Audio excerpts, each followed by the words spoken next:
सिंध जो आवाज़ उथे उन जॻह ते असांजो मज़बूत ऐं ज़ोरदार आवाज़ उथे थो पर समाज में जेके अमेरिका में कोशिशूं आहिनि उहे असांजे सिंध जे माण्हुनि लाइ हिकु उत्साह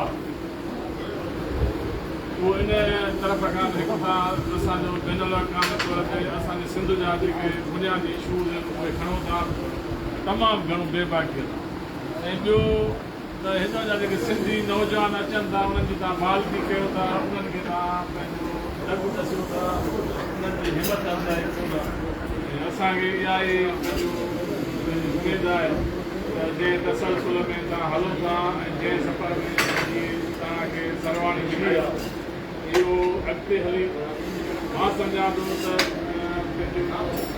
समाजी कमु हुजे या इक़्तिसादी कमु हुजे उन्हनि सभिनि जो मर्कज़ अॻिते हली सियासत ई ऐं पोइ अॻिते हली उमेदु इहा ई आहे सियासी रूप अख़्तियार कंदी ऐं उहा इहा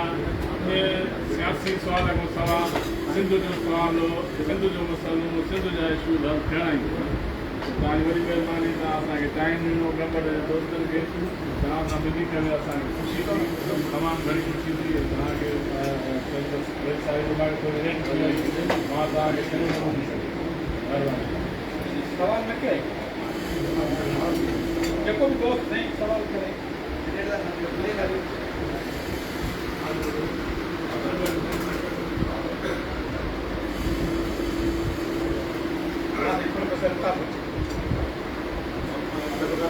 मेहरबानी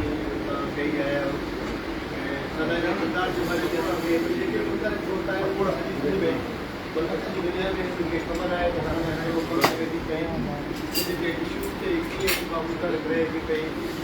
मुखियाती समाजी ऐं ॿिया जेके मामला आहे उते ख़बर आहे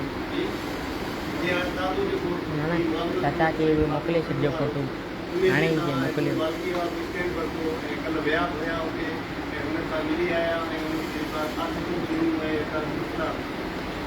इहो सॼो जेको बुनियादी सबूत जेके आहिनि डॉक्टर शरीफ़ साहिब चयो सॼी असांजी सियासत सां जुड़ायल आहिनि जेके सियासी